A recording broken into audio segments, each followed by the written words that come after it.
ہاتھ خالی ہوں تو دانائی کا اظہار نہ کر، ہاتھ خالی ہوں تو دانائی کا اظہار نہ کر، ایسی باتوں کا بڑے لوگ برا مانتے ہیں۔ یہ خوبصورت شعر جیسا کہ آپ نے دیکھا رام ریاض کی کتاب پیڑ اور پتے میں سے ہے۔ رام ریاض غزل کے بہت شاندار شاعر تھے، انہوں نے بہت سارے نوجوان لکھاریوں کو، اپنے وقت کے لکھاریوں کو متاثر کیا، بہت سارے لوگوں نے ان سے کسب فیض کیا، اور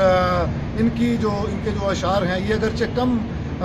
لوگوں تک پہنچے، لیکن ماورا پبلشرز نے ان کو شائع کیا، ان کی پہلی کتاب کو بھی، اس کتاب کو بڑے اہتمام سے شائع کیا اور لوگوں تک پہنچایا۔ میرا خیال ہے کہ ہمارے جو غزل کے شعراء ہیں ان کو رام ریاض کو پڑھے بنا اپنا یہ ریاضت ہے یہ نہیں کرنی چاہیے، کیونکہ یہ وہ اہم لوگ ہیں جیسے شکیب جلالی ہیں جنہوں نے ایک غزل میں اہم موڑ لے کے آئے۔ اسی طرح اس طرح تو نہیں کہ رام ریاض شکیب جلالی جتنے بڑے غزل گو تھے، لیکن ایک بہت اہم نام تھے، ان کو بالکل پڑھنا چاہیے۔ ان کا مصرع جو ہوتا ہے وہ کاٹ دینے والا ہوتا ہے۔ وہ کہتے ہیں رستے بڑے دشوار تھے اور کوس کڑے تھے، لیکن تیری آواز پہ ہم دوڑ پڑے تھے۔ اور اس طرح کے جو مختلف جو سنگلاخ زمینیں اور مشکل قافیے، جیسے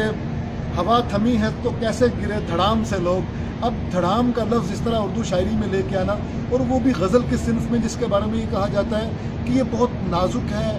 یہ بہت نرم ہے، اس میں کوئی کھردری چیز نہیں ہونی چاہیے، اور کوئی کھردرا لفظ آئے بھی تو اس کا جو کھردرا پن ہے، اس کے کونے، اس کے جو چونچیں ہوتی ہیں اس کو صاف کر کے لے کے آنا چاہیے۔ لیکن بڑا فنکار جس چیز پہ، جس مٹی پہ ہاتھ رکھ کے اسے سونا کر دیتا ہے، تو رام ریاض بھی اسی طرح کی غزل کا فنکار تھا۔ اس جیسی غزل ہمارے اردو میں کم لکھی گئی ہے۔ یہ وہ آدمی ہے جس کو صرف مصرع کہنا نہیں آتا تھا، بلکہ دو مصرے ملا کے تلازمے کی مدد سے ایک پورا شعر کہنا آتا تھا۔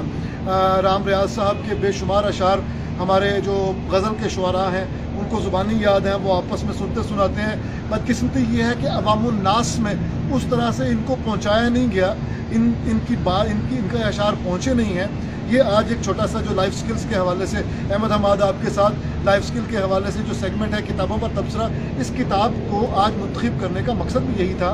کہ وہ لوگ جو نسبتاً گمنام رہ گئے، یہ گمنام تو نہیں ہے لیکن نسبتاً گمنام رہ گئے، عوام الناس تک نہیں پہنچ پائے، وہ پذیرائی نہیں ملی جنہیں جو ہمارے عظیم شاعر احمد فراز کے پاس تھی، قاسمی کے پاس تھی، منیر نیازی کے پاس تھی، امجد کے پاس ہے، وہ رام صاحب کو نہیں مل سکی۔ تو اس ویڈیو کے ذریعے کوشش کی گئی کہ ان تک بھی ان کی آواز پہنچے، یہ شاعری پہنچے جو باقی لوگوں تک نہیں پہنچ پائی۔ ایک بالکل آخر پہ ہم اختتام کرتے ہیں ان کے اس شعر پہ، تیری محفل میں ستارے کوئی جگنو لایا، میں وہ پاگل تھا فقط آنکھ میں آنسو لایا۔ اگلی کتاب تک کے لیے احمد حماد کی اجازت دیجیے گا، لائف سکلز میں دوبارہ ملیں گے، خدا حافظ۔